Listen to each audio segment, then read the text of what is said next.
Votre Altesse, le vice-premier ministre, ministre de l'Intérieur, Mesdames et Messieurs les opérateurs dans la nouvelle technologie et acteurs de la transformation numérique, honorable assistance, chers participants. Mes premiers mots sont des mots de réconfort qui vont à l'endroit de la famille royale et aux plus hautes autorités des Émirats arabes unis en cette période de deuil. Je remercie chaleureusement son Excellence Sheikh Saïf bin Zayed Al Nahyan de l'hospitalité que ma délégation et moi-même ont reçue depuis notre arrivée.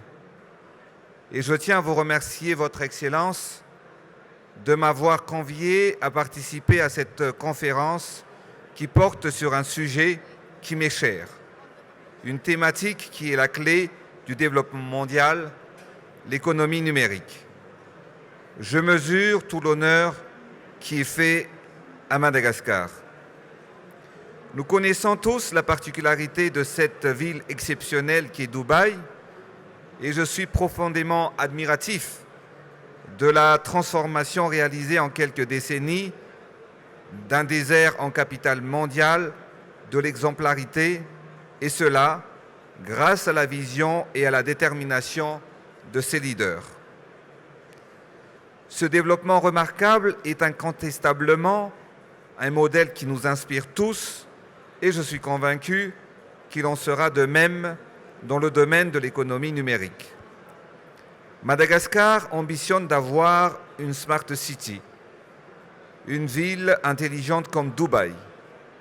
En créant notre nouvelle ville Tanamasoindre, nous voulons être le leader de l'Afrique pour le développement numérique optimisé et accéléré. Voilà pourquoi il est important pour moi d'être parmi vous aujourd'hui à l'occasion de la cérémonie d'ouverture de cette conférence et exposition sur les technologies de l'économie numérique Seamless Middle East 2022. En quelques années, cette conférence est devenue le principal espace de discussion et d'échange sur les dernières pratiques et technologiques dans le domaine de la révolution numérique et de l'innovation au cœur de nos sociétés. Le monde est actuellement en pleine mutation.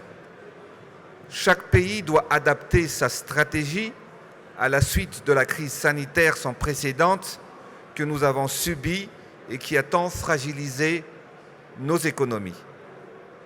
La pandémie de la Covid-19 nous pousse vers la transformation numérique. La technologie est devenue de plus en plus importante dans le fonctionnement des États, des entreprises et des foyers.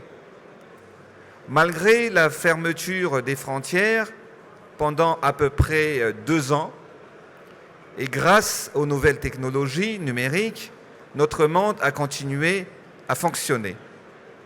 Nous vivons différemment, nous agissons différemment et nos habitudes sont bousculées. En capitalisant sur la digitalisation, nous avons pu renforcer notre résilience de réduire encore plus la fracture numérique. C'est un fait, le monde doit plus que jamais passer au numérique, qui est un levier considérablement pour l'accélération de la croissance des pays en voie d'émergence. La connectivité numérique améliore la communication, élargit la base d'information, elle augmente la productivité mondiale et réduit les coûts de transaction. Elle favorise l'innovation et l'entrepreneuriat, notamment dans le commerce électronique et les services financiers. Elle permet au secteur public de fournir des services de manière plus efficace. Elle permet d'échanger et surtout de changer la donne en matière de prestation de services numériques dans le secteur essentiel à la croissance inclusive telle que l'éducation ou la santé. Enfin et surtout, elle présente un grand potentiel de création d'emplois, notamment pour les jeunes populations. En effet, il faut investir plus massivement dans la formation pour augmenter la compétitivité et la compétence de nos jeunes. Les pays africains peuvent compter sur les talents de leur jeunesse qui maîtrisent de plus en plus les nouvelles technologies. Nous assistons aujourd'hui à l'apparition d'un véritable écosystème entrepreneurial axé sur les métiers du digital et de l'e-commerce. Pour ce faire, nous devons former la génération future.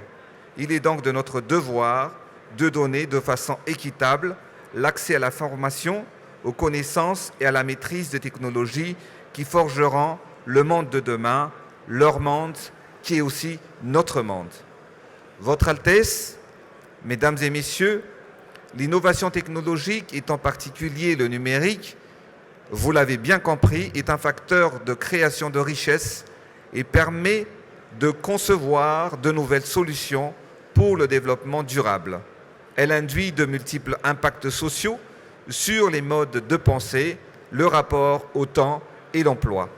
Afin d'être mieux armés et pour affronter les défis, j'ai le plaisir de vous annoncer que nous avons établi une coopération avec l'Arab Fédération for Digital Economy. En effet, il est primordial de choisir un partenaire avec un savoir-faire, des expériences qui pourraient accompagner Madagascar vers la transformation digitale. Votre Altesse, Mesdames et Messieurs, le sujet est dense, intense et plus que jamais d'actualité. Chaque secteur économique mondial et chaque volet social de nos sociétés sont concernés par la numérisation. Cette transversalité nous rappelle davantage l'intensité de la tâche qui nous attend, mais aussi l'importance de la tenue d'événements comme celle-ci. Longue vie à Seamless Middle East, l'avenir est devant nous, l'avenir nous appartient. Je vous remercie de votre attention.